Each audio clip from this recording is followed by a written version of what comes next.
So, good morning, ladies and gentlemen, and it gives me an enormous pleasure to continue the legacy project that Renato so ably started off with his interview of Per Rank.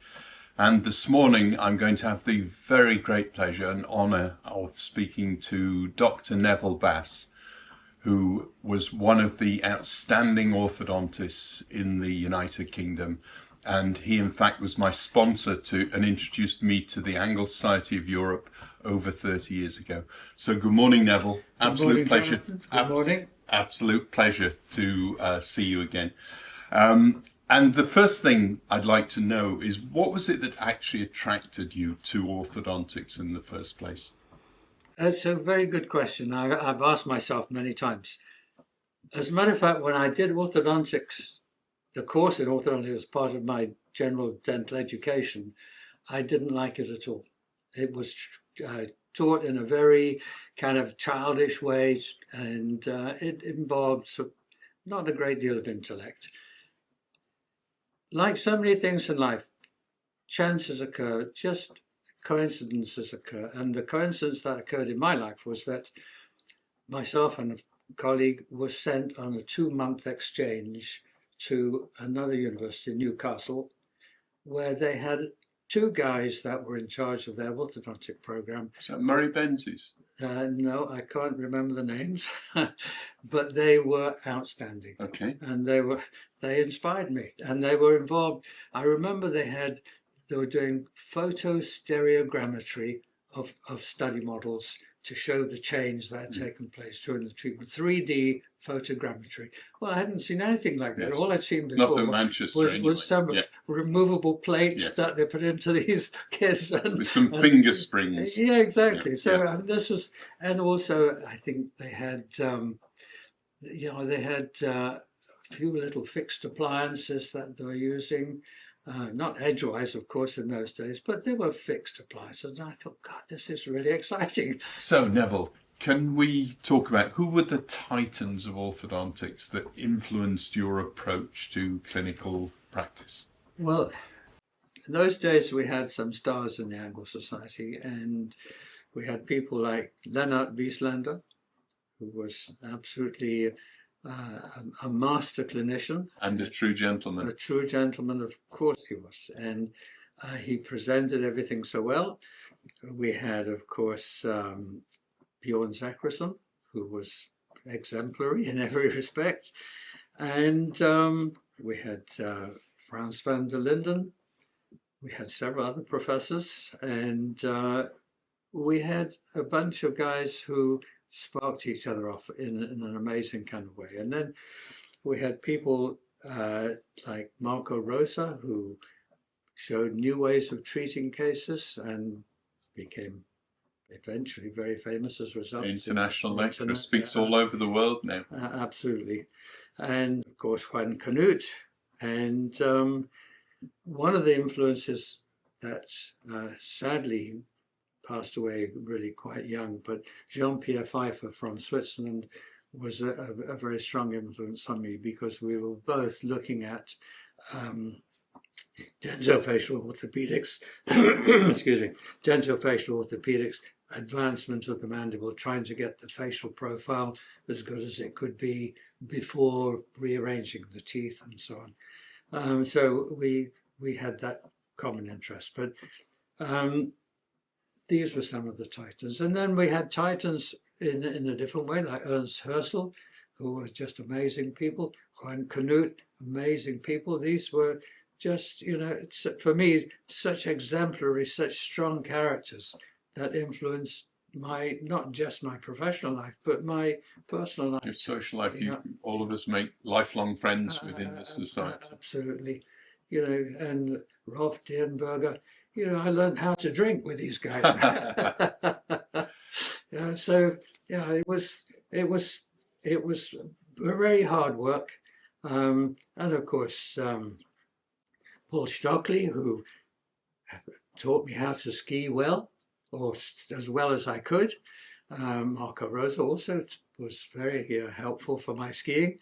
And skiing in those days was something new for me. I didn't put on a pair of skis until I was 40. And it's a big part of what we did at the Angle Society in those Absolutely. So I got years ago. Yeah, I got great help from some of those guys in learning how to ski. And I have to say, I never injured myself. Touch wood. I never had an injury. I never had a bad fall. Touch wood, indeed. Yeah. Fantastic. And within the Angle Society, you must have served on various committees. How did that in any way influence your clinical approach? Yes, well, on the scientific committee, you had the opportunity to see what other people were doing and how they did it. You had to investigate the cases really well with the fine, tooth comb, so to speak, in a way that normally you wouldn't look at cases. You would normally, glance over them, but on the scientific committee, you really had to evaluate.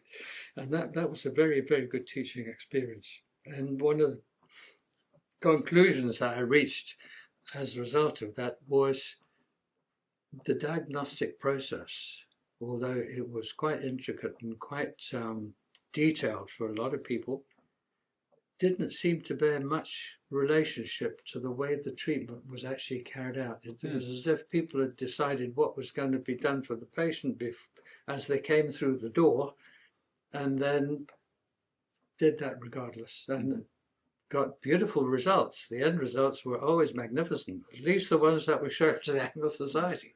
Indeed. But everybody seemed to arrive at a beautiful result, but in completely different ways. Yes. The spectrum of treatments was just very wide, always. Yes. Which is probably not a bad thing. No, probably not. And I believe you were instrumental in bringing together a membership committee of the Angle Society. Yes, when I was the secretary, we formulated the idea of a membership committee because it seemed to me that one of the important things for the society was to maintain the membership. Because, as we all know, it is very difficult to join. It's very difficult to become a member of the Angle Society. For a lot of people, it's more than they were willing to give. So people had to be encouraged to participate. We knew that once people came to the Angle Society, they would be stimulated and would want to continue with us. So we decided that the best thing was to have basically a specific project to bring people in, and to have a membership committee where we could find the best people. And manage the pipeline. And manage the pipeline, and not just to have people who happen to be an associate of one of the members and so on. We would try and find the best people. The best in each individual country. Absolutely. Because it was very, it was disruptive and it was disheartening to the potential candidates to be involved for a short time and then to be rejected. So we wanted to really single out the people who were going to be, as far as we could tell, good members ahead of time, and then encourage them, rather than just let anybody come and then kind of try and get rid of the ones that were not just now. Indeed, which is always a very difficult job. Very difficult. Very. How did you feel being elected by your group of peers and now lifelong friends as the president of the Angle Society of Europe? Well, president of the Angle Society of Europe was that was a great honour and a great responsibility, and I think I enjoyed the role. It was,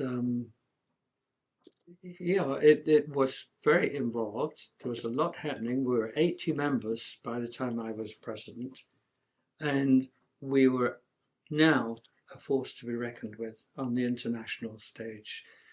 The meetings, the American Society meetings that we attended were, for a while, dominated by the Angle Society members. Some years we had 7 Angle Society members, keynote speakers, right at the top of the list of speakers. Mm-hmm. And the whole world literally was there listening to the Angle Society of Europe. To the point that the American Angle Society became very interested. IHASA became very interested that we should join them. And we then started a dialogue with them, which turned out to be rather disappointing, because we said, yes, we'd be happy to join them. On an equal basis. On an equal basis. And they said, well, actually, no, we were not really thinking along those lines. We want you to become a component. Yes. And we said, no way. And there were good reasons why we didn't want to become a component. One was that they would all want to come over to Europe to our meetings and could overwhelm our meetings. There were ways around that, but it would also mean that we would be, as a component, we would need to give financial support to the mother society, and would also be bound by their rules, regulations, and whatever they decided was good, we would have to abide by that. We were very happy doing what we were doing. And you wanted to maintain your independence. Absolutely. We were being very successful. We were being very successful as an independent, and there was no reason to want to join them. But we certainly wanted to be in good company with them, and to have as many links and tie-ups as we could, because that's up to everybody's advantage. And I think that has taken place since. Well, it has. We have this very cordial relationship where the Angle Society America and the Angle Society of Europe are now doing this Angle Net project. Yes, which is brilliant. Which was introduced during COVID, and Yeah. it's now been of great educational value. And I believe now we have over 6,000 people who subscribe to this. Well, I could tell you that Juan Canute would have been very, very happy to hear that, because that was one of his intentions, was that we would be a teaching society, that we would disseminate the way that the best orthodontics would be carried out. And that was one of our roles, one of our functions, Yes. was to teach. So, and this is now happening in an exemplary way. This is really, really very powerful. It's excellent. Fantastic. And finally, Neville, the Angle Society of Europe bestowed their very highest honour on you and made you an honorary member. How do you feel about joining this illustrious group of, a very small group of colleagues? That was an honour that I never expected to receive. It was basically being asked to join as an elite of the elite, and that's a role that really for me was the icing on the cake. That was the summit of my career. To be elected an honorary member of the Angle Society of Europe is something that you could only dream about, and yeah, very, very pleasing. And very well deserved, Thank Neville, you. I have to say. Well, thank And you. I, so much. I promise this will be my very final question. Is there anything from your truly amazing orthodontic career that you would have done differently, or anything you regret having chosen your specialty? To be truthful, no. I've been so lucky in my career. I've been so lucky with the relationships that my career has brought me, the Angle Society, the people in the Angle Society, all the steps along the way. My life and my professional life, my personal life, have been totally integrated. There was never a sharp division. There was never a question of coming home from work and then that was it for the day. It was work and play were the same thing. I enjoyed every single day in my practice. And they always say if you do a job you enjoy, you never do a day's work in your life. And that's absolutely true. I never That's did a been- day's work until I retired. When I was 82, I retired from clinical practice, and that was 3 years ago. I'm still involved in the practice. I still take part in the management, unfortunately, but I retired from clinical practice.